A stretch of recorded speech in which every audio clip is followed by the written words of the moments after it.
Prior to the 2010 unveiling of the Common Core state standards, there was an uneven patchwork of academic standards that varied from state to state. That's why U.S. governors and chief state school officers, together with teachers and parents, took the lead in developing standards, not curriculum, which solve the mile-wide, inch-deep problem by focusing on fewer topics, but with far more depth and examination. As a result, today, students in over 40 states now learn concepts in a more organized way, both during the school year and across grades.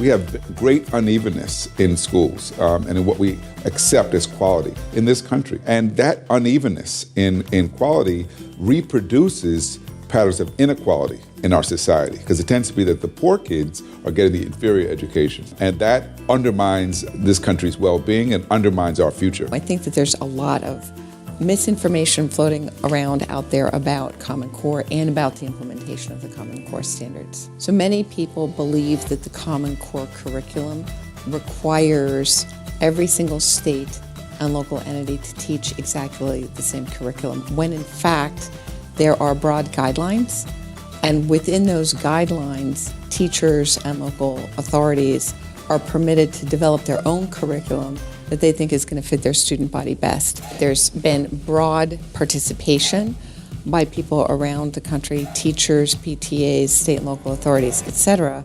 And from my point of view, it's useful in that when students move from one state to another now, they have an opportunity to stay at the same level because they will have learned in a fairly similar way in other states. Access to quality education is so uneven and so tied to your zip code, where you live, as opposed to recognizing there's a need for all children to have quality education. So that should enable students who are required to move from one location to another, from one school district to another, from one state to another, really not to fall behind in their education.